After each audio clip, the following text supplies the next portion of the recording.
Welcome to DJNTV and Tuesday Night with Ben Stowe. Now introducing the one and only Ben Stowe. Yeah, baby. Yeah. So, when we do these recorded sessions, we have to be like ready because there might be part of it we have to trim off at the beginning. So we have to smile. Are we looking good yet? John, I've never looked good in my life. Well, we want to make it so we have this nice intro. So, because, this is important for our fans, for our viewers. They get fired up because we're here. Well, do you have some filters or something? I mean, filters. Yes, that's a good show. We did that one. We can actually go back and look at filters. Did they have a pretty filter for, weird podcast people? Man, if you can work with this, that's all I'm saying. Yeah, we'll go with this. So, all right, this is good enough. We are going to kick things off with Tuesday Night with Ben Stowe. This is a pre-recorded version because Ben is a busy, busy man. As you can see, this isn't his studio because there are things back there that are awesome. They are awesome. Yeah, I'm currently out on tour, and I'm within striking distance of the Rebel base of my good friend Jake's place. As you can see, he's a fellow Star Wars fan, so he was kind enough to let me use his live streaming rig to record this show. So excellent. The force is strong with him. So I think I'm in Cleveland right now. I was trying to think I was in Pennsylvania yesterday. Anyway, such as the life tour, it doesn't really matter. Somewhere between this ocean and this ocean. He's in that range. Yeah, we'll get it. Yeah, tomorrow Iowa, then Nebraska, and it doesn't really matter. It doesn't. I mean, it's all good, and then you'll get to see friends as you go. It's always kind of cool to be able to do that. Love that. Yeah. I saw some friends in Pennsylvania. My friend Seth stopped by. So yeah, I think that's. I feel super blessed to have friends all over and viewers that will watch the show even if I don't have any filters on. So there you are. Okay, so as we're going to be doing a little bit different version of the Tuesday Night with Ben Stowe. If you missed last week, we have segments to this show. So we're going to get to our very first segment, which will be the joke of the week. Hang on a second.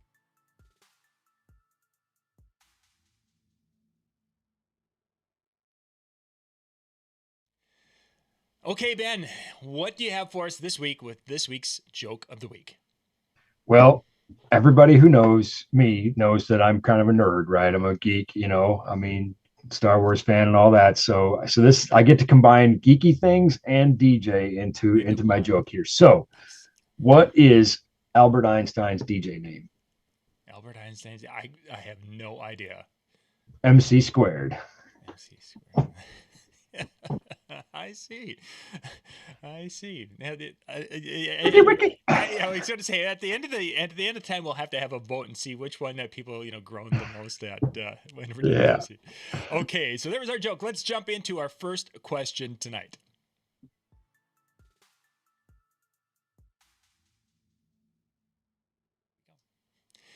Okay, Ben, the first question I've got for you came from some DJs were talking about this, and they were talking about when they are trying to control some of their uplights and they're using DMX, and they were trying to have them kind of dim and do some different things, but they were saying it wasn't a smooth, they weren't perceiving it to be smooth, that it seemed to be almost kind of jumpy, if that makes sense. Mm-hmm. And I was wondering, what would cause that effect? Because I've seen some things with some of my lights over time that I would have perceived as that, but I just thought it's because I'm, old and blind, type of thing.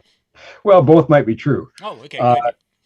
So there's a lot of factors at work here, and I don't want to oversimplify it, although I do think there's probably a simple one that we could probably find is the case most of the time, and nobody's going to like the answer. But first, I think I want to talk a little bit about what's going on here. And I'll say that, we're going to talk a minute about how LEDs dim, and we're going to talk a minute about what the DMX signal is like.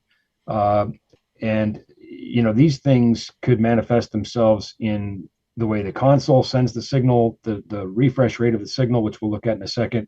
It could be the chip design of the receiving chip in the light, probably very likely is, and also the software that lives on that chip. And I'm trying to find a nice way to say that low quality lights are more likely to do that. Mm-hmm. Could also be low quality, low cost controller. It could be a combination of both. And then if we add wireless to the mix, that could be part of the issue as well. So it could be any one of these or a combination of all three. But, more often than not, we find this problem with low quality fixtures. Okay. And that's because they're low cost, right? Mm-hmm. You can't just make something cheaper and still make it as good. That usually is not the case, and almost always is not the case. So let's take a look at. I'm gonna do a screen share real quick. Let's take a look at some of the things that are at play here. Um, so this is how LEDs dim, and I can no longer see you. There we Yeah, go. we're Sorry. good. I can see it. Yep, looks good. Yep. So this is basically how LEDs dim. They just turn on and off really fast. And so what we are looking at here is my very crude drawing. Sorry, I just literally did this a minute ago. But this is my drawing for pulse width modulation. And the up pulses are on, the down pulses are off. And we could see that at the top we would have a light at, let's say, 50% intensity, where it's on half the time, off half the time. And the bottom one, it is now on 25% of the time, off 75% of the time. So that would be how it would adjust that intensity. Mm-hmm. And the timing at which these pulses occur, this is also what causes flicker in video, because video is really just a lot of still pictures running by very fast, right? So the frame rate of the video and the pulse width modulation rate of the light can create that strobing effect. But in this case, it could be, how this is working in conjunction with the low cost power supply and a light, and there could be some things going on. But let's take a look at how a DMX signal looks. Come on, let's go. There we go. So DMX is an 8-bit signal. It actually runs on a fairly old protocol, the RS-45 protocol, which on one hand makes it pretty robust and reliable, but we're limited to 8 bits of data. And this is what that looks like. So we've got our start bit, our 2 stop bits, and then the 8 bits in the middle are data bits. And it's binary. So all bits low would be, a 0. This bit high would be a 1, so on and so forth, right? And down here we can see, and this is somewhat adjustable, but here we can see what a DMX signal might look like. And these are my bytes. And we know there's 512 channels. There's actually 513 bytes. There's a byte 0, but there's 513 bytes of data that carry 512 channels. These bits have to arrive at a prescribed time, 44 microseconds here, and then there's a break, and then there's mark after break, and all these things we often see this maybe referred to as like refresh rate in a console. Okay. So if we have refresh rates in consoles and lights that are not compatible, that could also create this, where it's just not a smooth, dimming or transition. Some controllers in consoles, this is a software, and you can see this one's really old, 2012, but here we can adjust some of those parameters. Typically where it's somewhere around 40 to 44 DMX cycles per second. I wouldn't go in and start messing with those things though. Unless you make a good note of what you had before, and you can go back, because you could also create some real problems where you essentially lose the control. Mm-hmm. So, I think the really simple answer, which I wanted to provide a more detailed answer, but the simple answer is probably low cost power supplies and chips in the lights, or low cost signal transmission over wireless, and potentially the controller as well. So, could be any number of those things, Mm-hmm. and it's really hard to pin down which one it would be.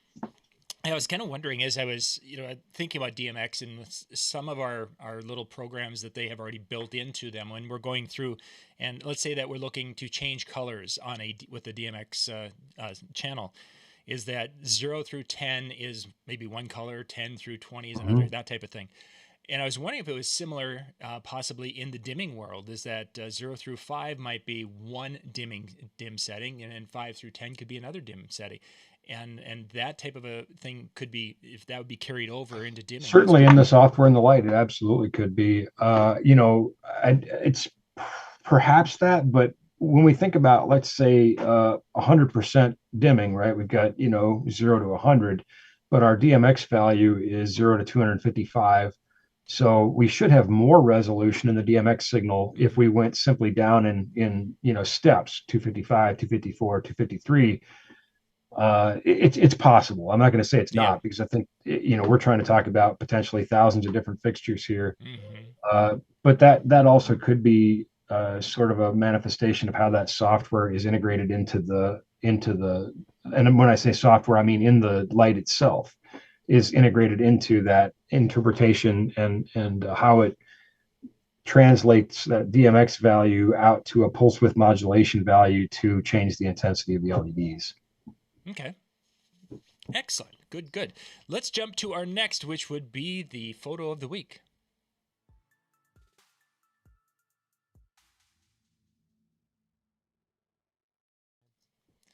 All right, Ben, this is the segment where you get to share a photo of the week, whether it's a gig photo or a photo that caught your eye is basically what we're looking for. What do you have for us this week? Well, I have a photo. It's a screenshot of my phone last night. I was out doing tour shows, and in one of our first stops, got called to the green room during the intermission, and we were talking about level, and they said, we'd like you to be right around 92. So in one hand, I'm sort of showing off here because I did this by ear and then I validated it with the meter. But but I also want to talk a little bit about it. So anyway, I had 92.1. I said, that's pretty doggone close. It's about as good as you could do, even with or without an instrument. So I felt very validated that I was able to kind of hit that right on. But what I wanted to talk about is what really what DBs are. And I'm not going to get into that right now, but I'm going to say that we're going to talk about it at Harvest of Sound, because more and more, and I just ran kind of an impromptu poll on a DJ forum, and I asked DJs what level they run at or what level they think they run at. And I think this is one of these things that when we talk about sensitivity, power, gain, decibels, this can be really a confusing topic. And you and I've done some great shows here. We've talked about, how much power it takes, what these decibel levels and things are.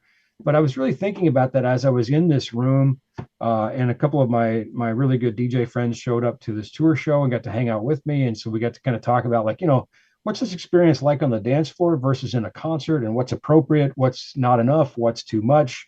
And then, of course, how do we create that, right? So photo of the week is simply to say that if you're coming to Harvest of Sound, be prepared to get some physics right in the face, because we're gonna go right at it. But pretty excited that we're gonna try to provide some really useful and meaningful information. And it'll be very abridged. I only have about 25 minutes for my presentation there, but hopefully it inspires you to come back and look at some of the shows that John and I've done, because obviously we have a lot more time to do it, and you have time to kind of sit in your living room or your home office or wherever and rewind it a little bit and rework the math a little bit, but really take a deep dive. So as always, the goal for this show has been, since when did we start doing these? 10 years ago? Yep, 2014. Yeah, the goal has always been to help you raise the bar, to help you provide more quality, provide a better service, earn a better living as a performance professional. So hopefully this plays in part of that. So if you're coming to Harvest of Sound in Boston, I will see you there. Sounds great. Let's jump to our next segment. Who knew?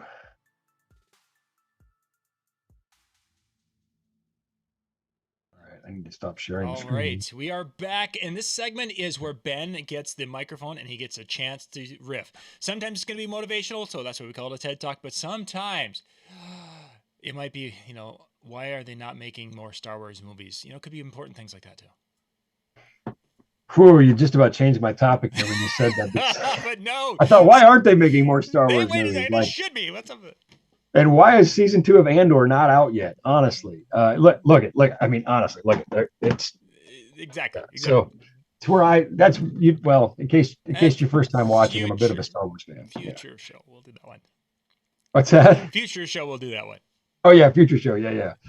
Well, I think motivational, inspirational is going to be the theme today. This, I had something else, kind of in mind, but something happened when I was out on this tour that it sort of re-centered me a little bit. It sort of humbled me a little bit, maybe even shamed me a little bit. But it inspired me a lot. And we talked last week, my TED Talk was about, doing what we do professionally for others. Right. So now I think this is just going to take a bit of a personal turn, but sometimes our professional lives put us in places to do great things, for people personally. So I had the good fortune to be out on tour with one of the best-selling and best-loved Christian artists of all time, a band that I've worked with off and on since 2013. guys that I really enjoy being with, and so it was no hesitation to say yes to go out with them. I know that they're just really good human beings and people I don't mind being, stuck in a vehicle with for days on end. But they once again, I think, showed me why. And in this case, it wasn't one of the artists; it was the tour manager. Who's great, by the way. He's fantastic. And I did just make a Facebook post about him too, but that's neither here nor there. So if you saw that one. Anyway, but he's a wonderful human being. And the story is that we got into a hotel late. And basically it was after a show. We get to the hotel, we get, to go to bed, a few hours of sleep, get up in the morning, and, we're on the road to the next city. And, the insanity just starts all over again and repeats itself. So, you're kind of thinking about how the show went and, what the next day will bring. And all these things are kind of going through your head, and you're not really thinking about anything else. I'm not anyway.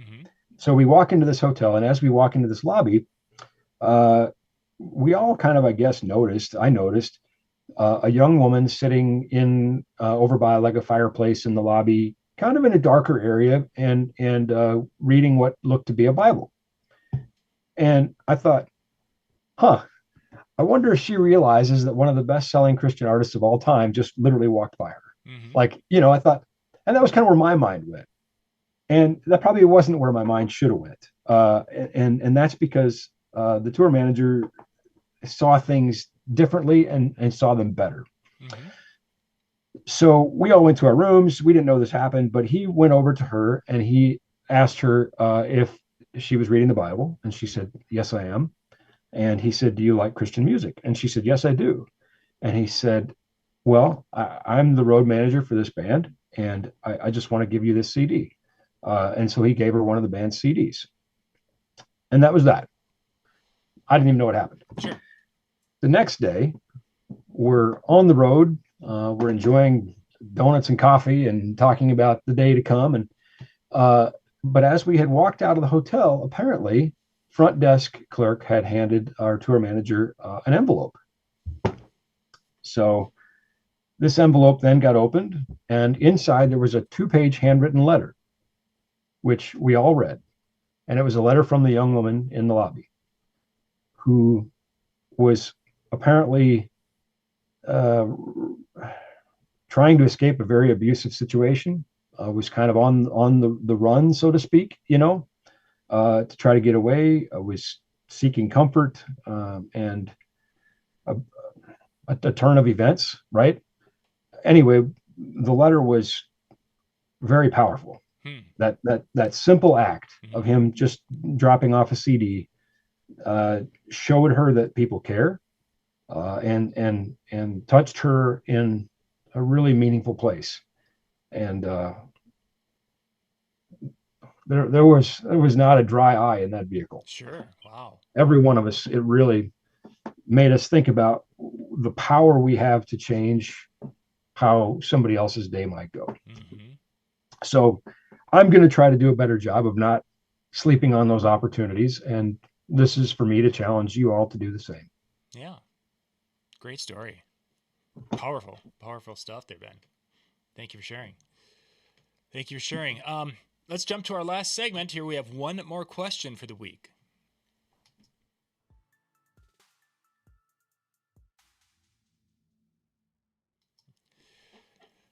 Okay, so we talked a little bit about DMX and lighting and such with dimming, but let's talk about color. Is our final kind of question for this week is, sometimes I have this vision of what I want to achieve when it comes to creating color with uplights.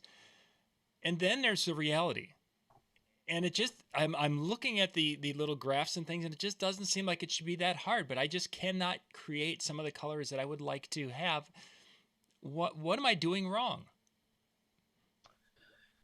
Well, it's possible there are things you could do differently or better. It's also possible that you're trying to, dig a shovel with a spoon. This could be an equipment issue too. And I think if we look at the LED chipsets that are used in most DJ fixtures versus LED chipsets that are used in theatrical lighting or television lighting, where that color rendering and accuracy is really, it's not just more important, it's essential, right? We'd see some significant differences, right? There's the old adage, you get what you pay for. Now, that doesn't mean that DJs should go buy theatrical fixtures for their uplighting. It would depend on the client you're serving. The ROI just might not be there. But we also can't expect, a standard off the lot Chevy to perform like a Formula One car, right? They're built different. They're both cars, but that's about where the similarities end. So let's take a look at how this all works. And I've got some graphs here and some tips that I think maybe we can help get more out of those DJ level fixtures, and certainly be good enough, for most of our clients. And Ben, before we get started now, if it really doesn't matter, a DMX signal is going to the light. It really doesn't matter what type of a DMX controller is sending the signal, because the signal is the signal. Yeah, I would say it only really matters from the standpoint of what abilities the controller gives you to dial up a color. But if we're talking in the purest sense of just moving up faders 0 to 255 from a number of color values, whether they be red, green, blue, amber, white, red, green, blue, amber, white, UV, add in lime or mint or, whatever, but yeah. So, okay. So fundamentally, really then it becomes, as you're saying, the fixture itself can really dictate the quality of the colors. Okay. Just wanted to kind of clarify that. Yeah, exactly. The console is going to make it easier or harder to manipulate those colors or to pull up, but the light itself is that's where the rubber hits the road, right? Let's dig into it. Yeah. So right now you're undoubtedly watching this show on some type of an LED or LCD screen, which probably uses red, green, and blue pixels, and it's accurately reproducing the whole spectrum. So some of this is going to seem somewhat counterintuitive, because you say, well, wait a minute, why can I do it on my TV screen or my computer screen or my phone screen, but I can't do it with a light? Exactly. There's right. Yeah. Yeah. Well, I'm glad you asked. So this is how the human eye fundamentally works, right? We have 3 cones in our eye, red, green, and blue, which, by the way, you'll notice there's no pink here. Pink is a figment of your imagination. So that literally true. Pink doesn't exist. That's another show. But pink is made up in your brain. Boy, was my daughter really disappointed to hear that. But anyway, so Father of the Year. So that's all we see really is red, green, and blue light. And our brain interprets, if we see, something between green and red, we call that yellow. Our brain says, fine, that's yellow. All right.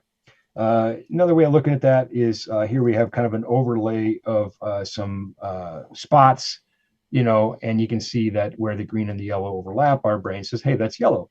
Where the blue and the red overlap, our brain sees this fictional color that we call pink. And if we see red, green, and blue all together in a perfect world, we would see white. Undoubtedly, like the background you see on your screen right now, outside of this image, you probably see white. And that is comprised of red, green, and blue light information in the screen. So what gives when it comes to LED lights, right? Well, here is a spectral output of a LED light. They're not all the same, not even close, not even by a wide margin are they close. Huge variations between, again, in terms of quality and, manufacturers, and all LEDs are not tuned to the same wavelengths and blah, blah, blah, blah. But for today's purposes, we're going to keep this simple. So here we can see the output of the blue LED. Here we can see the output of the green LED. Here we can see there's a pretty significant gap. And then we can see this really poignant output of the red LED. And this is as opposed to a halogen lamp, which we see as a white light. And anybody who's ever seen a rainbow, and if you haven't, my gosh, you need to go outside sometime. But rainbows are sort of that prismatic separation of white light coming from the sun, that spectral content back into these color components. Well, here we can see the spectral content of an LED lamp. And of course, they do look kind of warm. So we see a lot of that, red, yellow information here. So with an LED lamp, the way that we make color is by putting a filter in front of it, and that filter is removing the other colors and just letting the ones pass through that we want. The halogen lamp. Yep. Did I say LED? Yep. Yeah, halogen is we use the filters.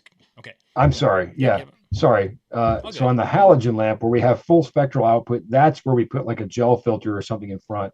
And that's where we are then able to change that light to a color. So here we can see, this is a technical data sheet from a Roscoe gel.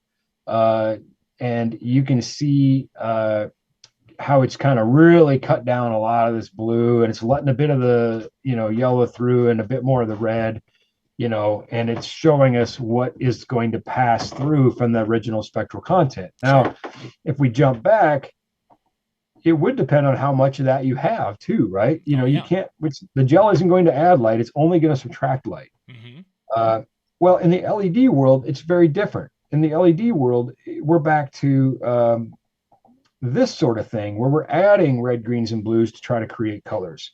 And if the content isn't there, that's where we can run into trouble.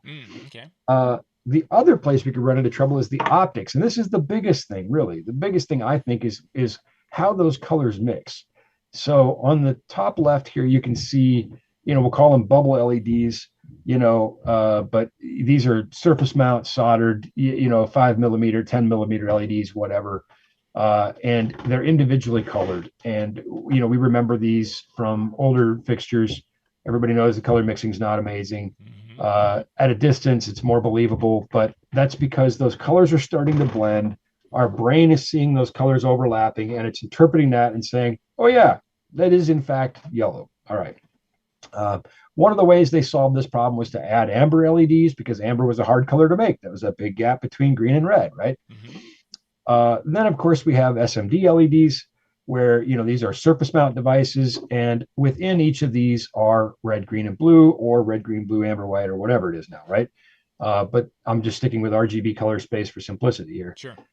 So that, behind these optics, and I will say this is a really good place to put this in here. The quality of the LED is very important. The quality of the optics is equally or more important. So we're back to that get what you pay for kind of thing, right? Sure. Quality of the light engine, quality of the optics. And then, of course, we can factor in the quality of the drivers and the ability to light that thing up. And then down here, we can see a chip on board. And it doesn't even look like there are LEDs here. It looks like one big solid circle. Right. And I have another picture that I found somewhere on the internet. I'd love to give credit where credit's due. I just don't even remember who I stole it from. So I'm sorry if this is your picture. I do apologize. Please sue John and not me. So here we can see these surface mount LEDs. And here we can see those surface mount LEDs. And here we can see that chip on board. So you can see that we can get a lot more LEDs in the same amount of space with chip on board or SMD, and thus the color mixing occurs behind those optics, and it's far more believable. It's our brain says, oh, case in point, your screen. If you magnified your screen, you would see red, green, and blue dots. But because we have so many dots per square inch on that screen, the dots are so tiny, your brain blurs them together and it sees white or amber or whatever. It says, oh yeah, I believe it's whatever color you put on the monitor. We're tricking ourselves basically. And let's do one more thing here. Let's go back to this. Let's talk about one other thing we haven't talked about, and that's not the light, but it's the surface. Let's talk about the wall or the table or whatever. Let's talk about what we are lighting up, right? Because that can be a real challenge too. So let's go back to our RGB color spectrum here. And again, let's take a note of what's missing. And again, remember the halogen, all this light information was here. And the LED, it's not.